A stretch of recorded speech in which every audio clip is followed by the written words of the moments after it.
about motherhood. It is what I have become in every breath and in the space between. It expands as I contract, and sometimes it is more than I am. For 9 months, we dutifully prepared. I read every book I could get my hands on. I read about how to have a smarter baby and about raising conscious children. We gathered onesies, A&D, diapers, black and white board books, a super-powered breast pump, and a collection of lullabies. And on that moment, when he began to press his way into this world, I thought I was ready. The journey was long for all of us, and we welcomed the caress of skin, the rooting, the tasting, the searching and knowing. We wrapped you carefully in blues and greens and kept you hidden from as much as possible, for as long as possible. As spring unfolded, we lifted the covers ever so slightly, and suddenly complete strangers were drawn to us. Too often they exclaimed, "Oh my, what a beautiful baby, he is gorgeous." He was, but we saw this precious, tiny gift with such different eyes. We had slipped into uncharted territory, and I was terrified. I realized that no one had written what to expect when you are expecting a beautiful black boy in an America that is terrified of young black men. I looked into strangers' eyes and wondered, yes, he is swaddled and innocent, but as he grows, his limbs will lengthen, his body will find its center, he will discover his voice, and I believe that it will frighten you. Especially the strangers who are so enamored with him now.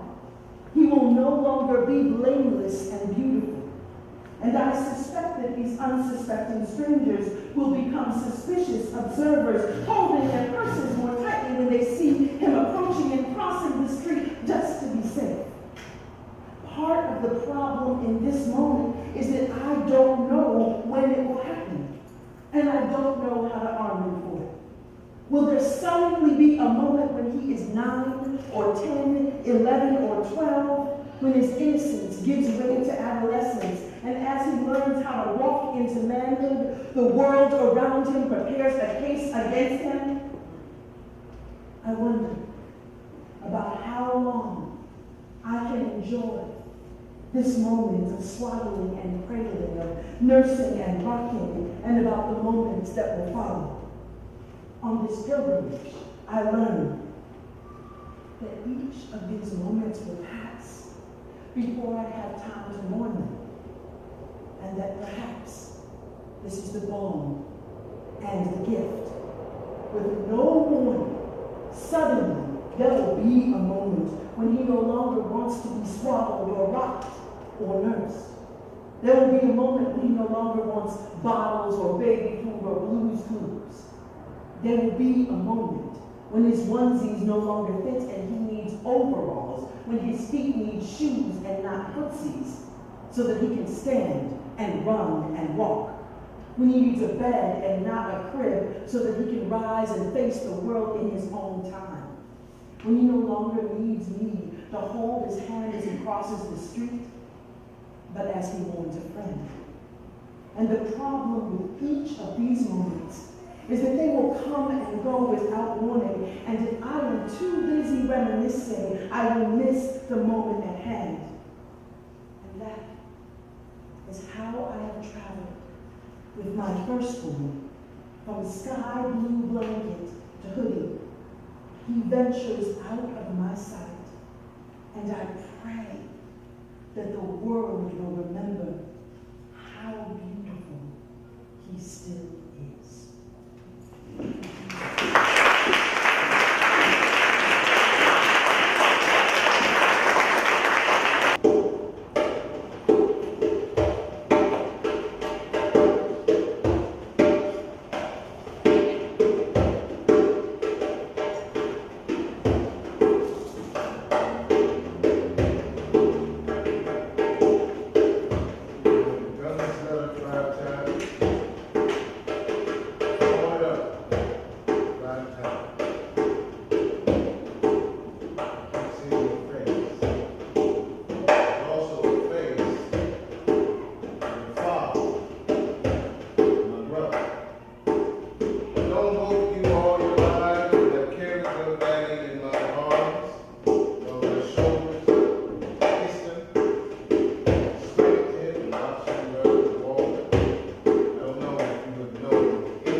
God gives in his laughter, in his speech, and in his songs. I know what the world has done to my brother. And how narrowly he has survived it. And I know it is much worse. And this is the crime of which I keep my country and neither I, nor time, nor history will ever forgive them. That they have destroyed and are destroying hundreds of thousands of lives. And do not know it and do not want to know it. One will be indeed one must strive to be tough.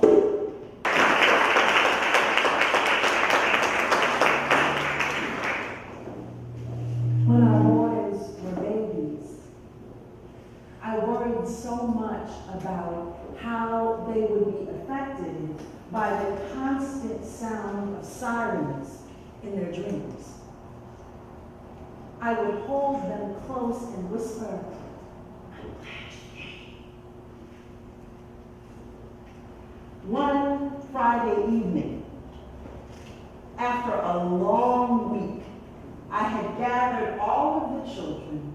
We were in the car and almost home. And suddenly, there was no way to move forward. All of the streets were shut off. I turned this way and that way and this way and that, and I could not get home. After waiting and waiting, I got out of the car and spoke to a policeman, and he explained we were living near the corner of 79th and Cottage Grove, right at Leak Funeral Home. A gangbanger had gone, as they call, into the funeral home and shot up someone in the casket.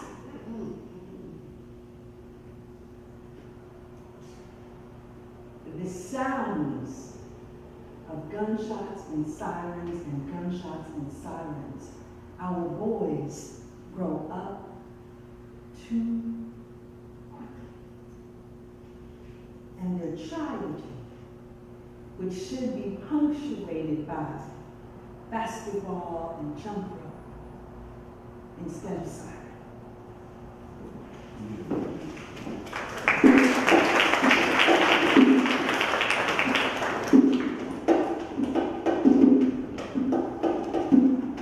Father's incantation. Here, scrape knee and runny nose.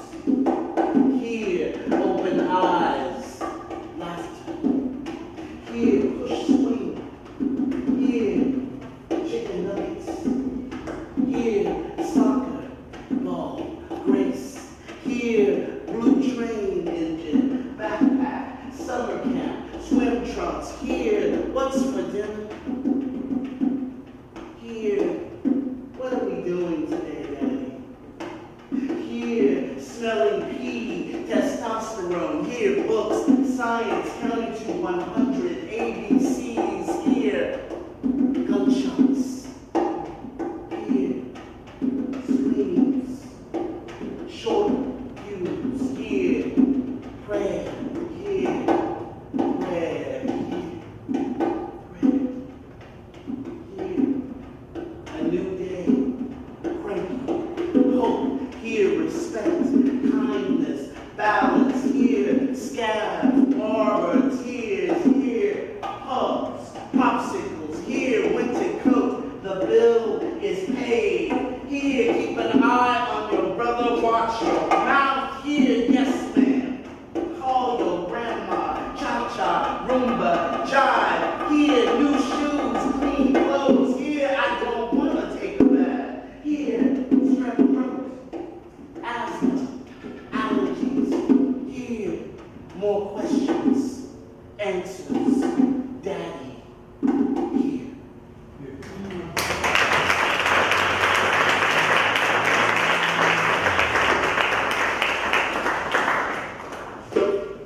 Ain't no one know where the sun rise, how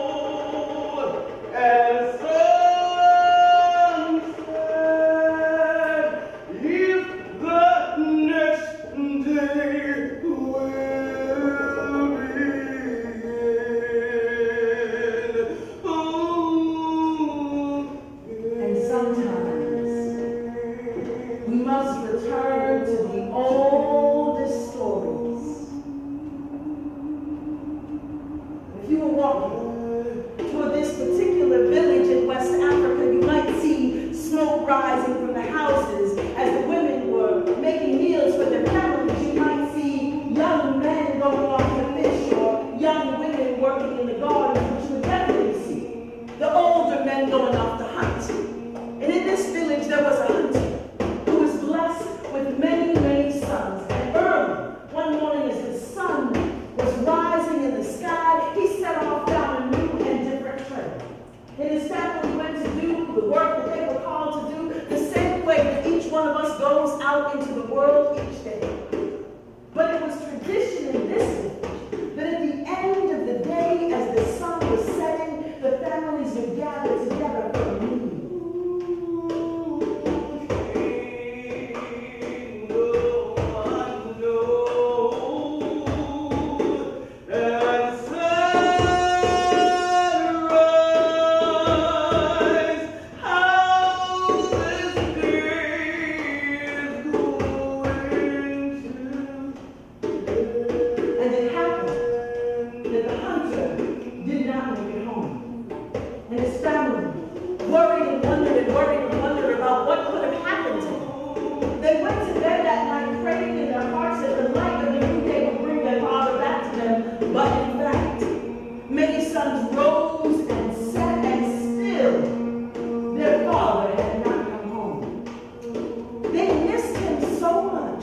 That they did not even speak his name.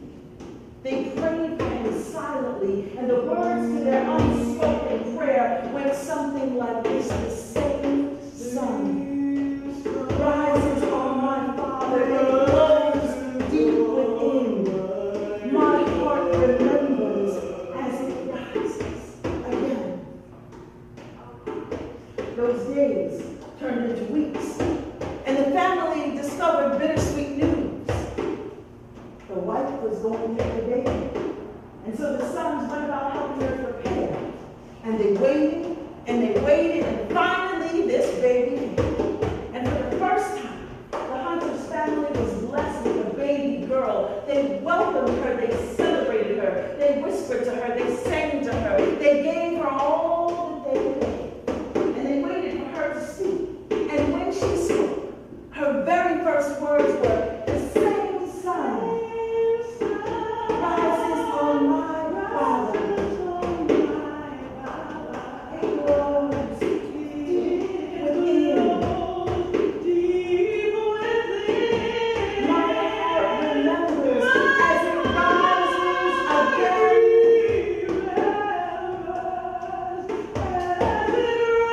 Where is my Father?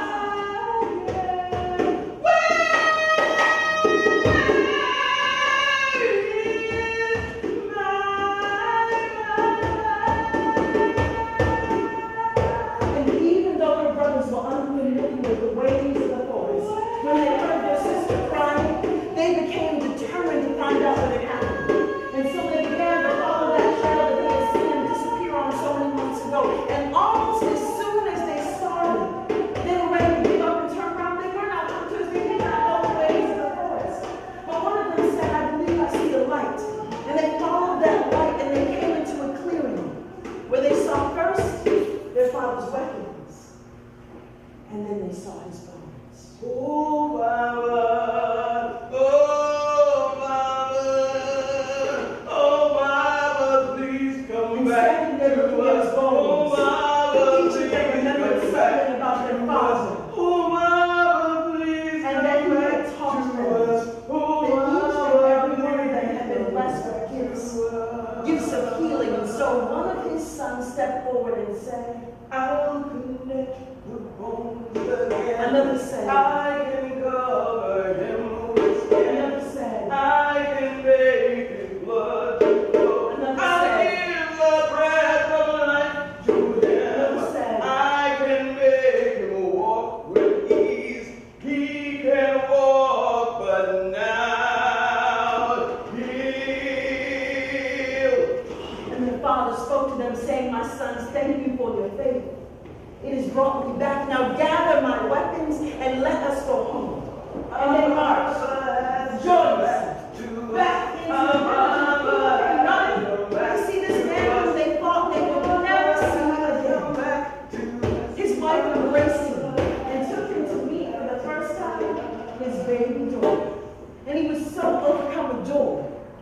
said, I want to have a celebration to bring all of the village together.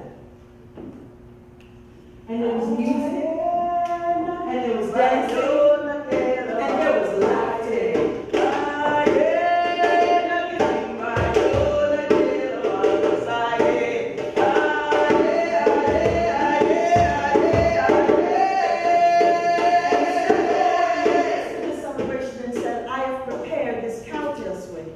For the one who has done the most to bring me back, who should receive the captain's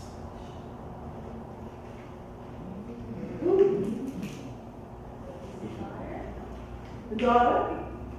The daughter. And so the hunter listened to what everyone gathered had to say. He said, I will award this captain's wish to my baby daughter. And she received it with joy. And then she turned and shared the others. This story is told to remind us that a person is alive for as long as we remember. As long as we remember.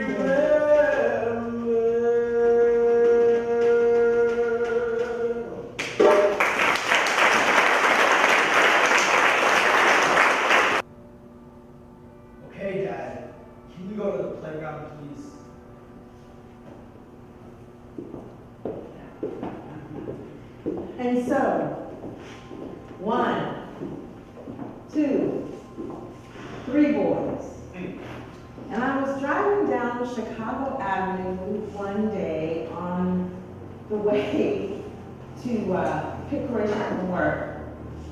And it suddenly occurred to me a realization I remembered. I was pregnant. I hit the car in front of me. There was no damage to his car, damage to ours. And I thought, so when I pick him up, should I tell him about the car first or David? So I sat on the front of the car and I handed him, yeah. Like, you really can't make any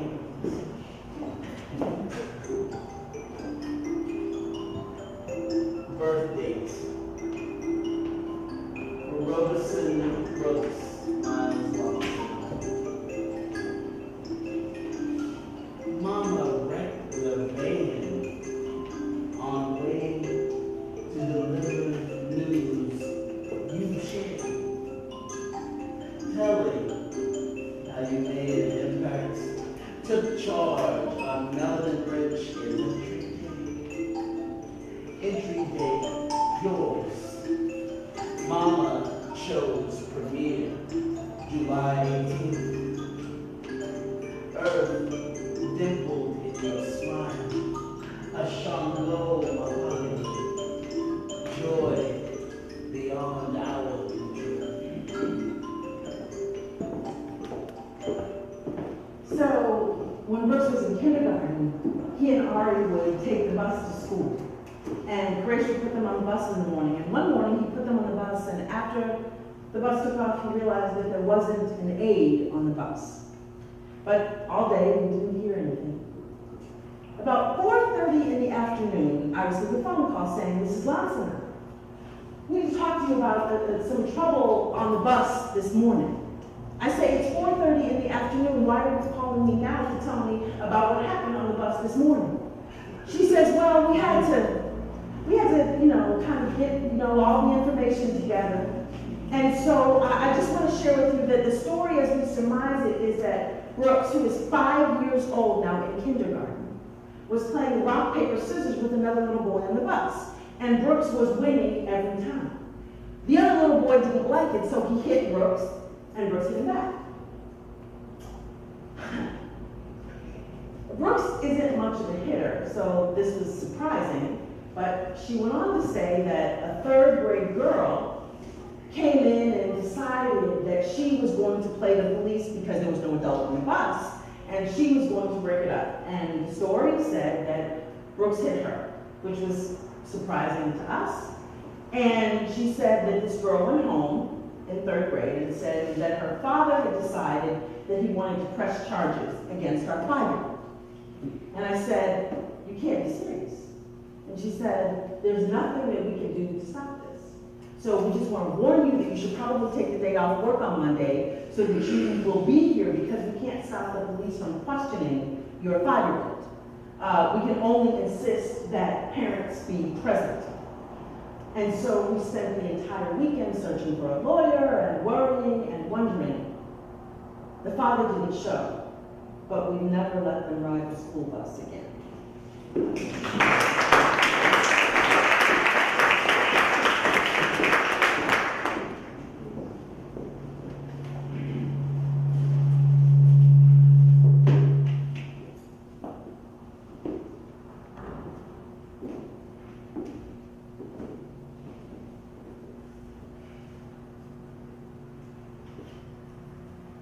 Hang on to the world as it spins around.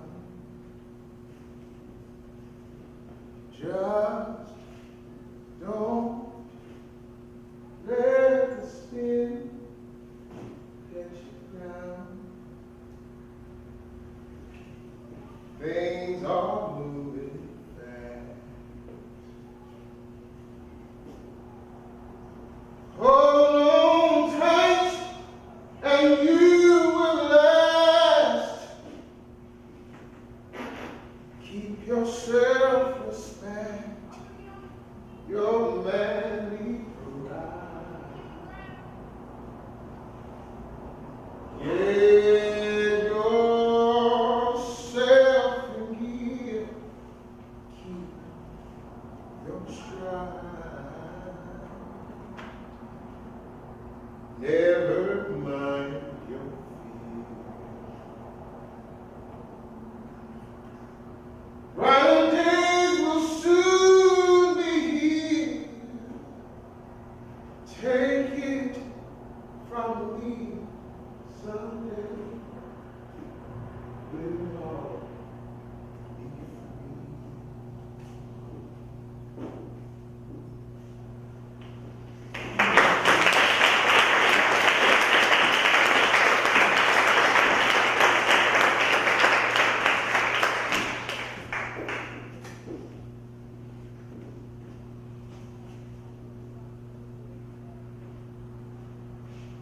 Son, love you.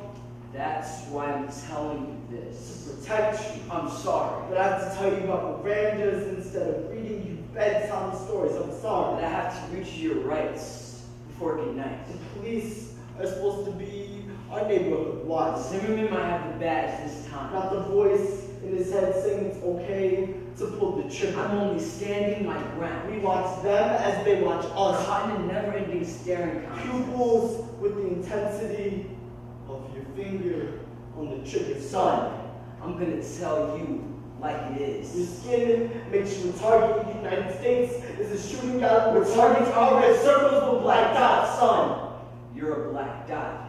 Son, you're my black dot in the shooting gallery. I have to keep you safe. Your hand is just as close to your wallet as theirs is to their holster. Move slowly. Armed. Hands close, hold straight. Expect you to make a mistake. Don't smile. They might think you're lying, don't sweat. They might think you're nervous. Nervous means guilty. Guilty means cuffs and Miranda bedtime stories. Now I lay me down to sleep. The people I pray to Lord, protect my soul to keep. Take us off And if I die before I wake, as much I pray to as Lord, they keep us and my honest. soul to take. I'm Diallo. 41 shots. Innocent. John Bell. 50 shots. Innocent. Flint Farmer. 60 shots. Innocent. Black men keep getting lynched for this stop using ropes a long time ago. Oscar Miranda. One shot. Innocent. Who's gonna take his daughter to Chuck E. Cheese? Police pulls him and his boys off the train to put a hole in his back. I wish he still treasured the First Amendment like he knew the Second. We rep in The Chicago. center of the shooting gallery called the United States. Death is not a race of I hear too many church bells for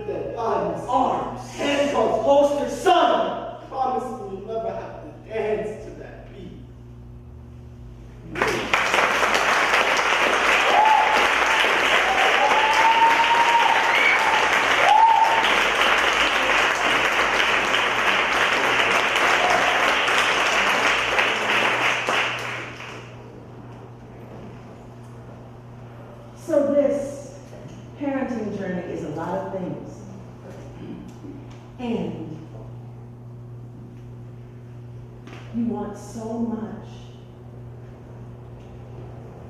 to guide them toward all that they can be. You want so much to protect them. And there are just so many things that we cannot protect them from. All of these news stories. And one that keeps haunting me is the story of Glenda Moore. It was a story that kind of passed under the radar. But in the midst of that terrible storm, Hurricane Sandy, she left the house with her children, 2 and 4 boys, rushed into the car thinking that she could beat the storm. But the water came faster than she imagined. And soon the car was filling with water and she couldn't drive. And as she stopped and struggled, the boys slipped away from her. And she went frantically knocking on doors, begging someone to help her find her babies, and no one would open the door. And they slipped out of her hands and gone. I am looking for the church fan family. Long to be flawless boy, godly teeth, scripture by heart. It never opens.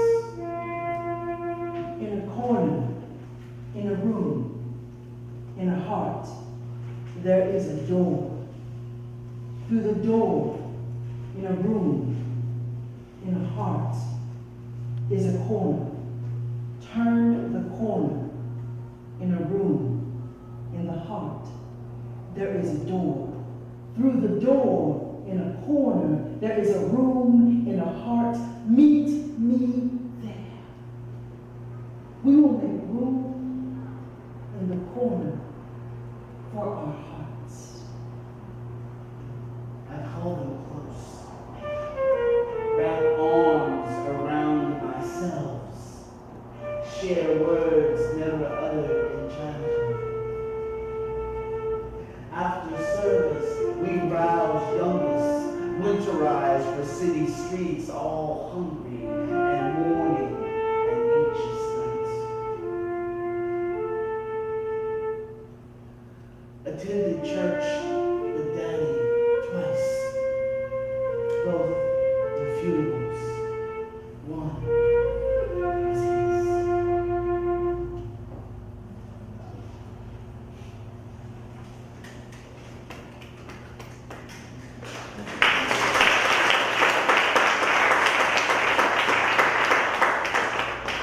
So we want to thank you all again for going on this ride with us. We're trying to figure out what we're going to do with this whole show. We are open to your suggestions. This wonderful crew of artists, friends, companions, part lovers, who have been together with us. I thank you all for coming. This is the last poem of the show, and we're going to play one of my favorite songs, and if you feel so inspired to move to that song, there's things to listen to, right? So, and I think everyone's going to come up and help us with this on the show. And this is called Male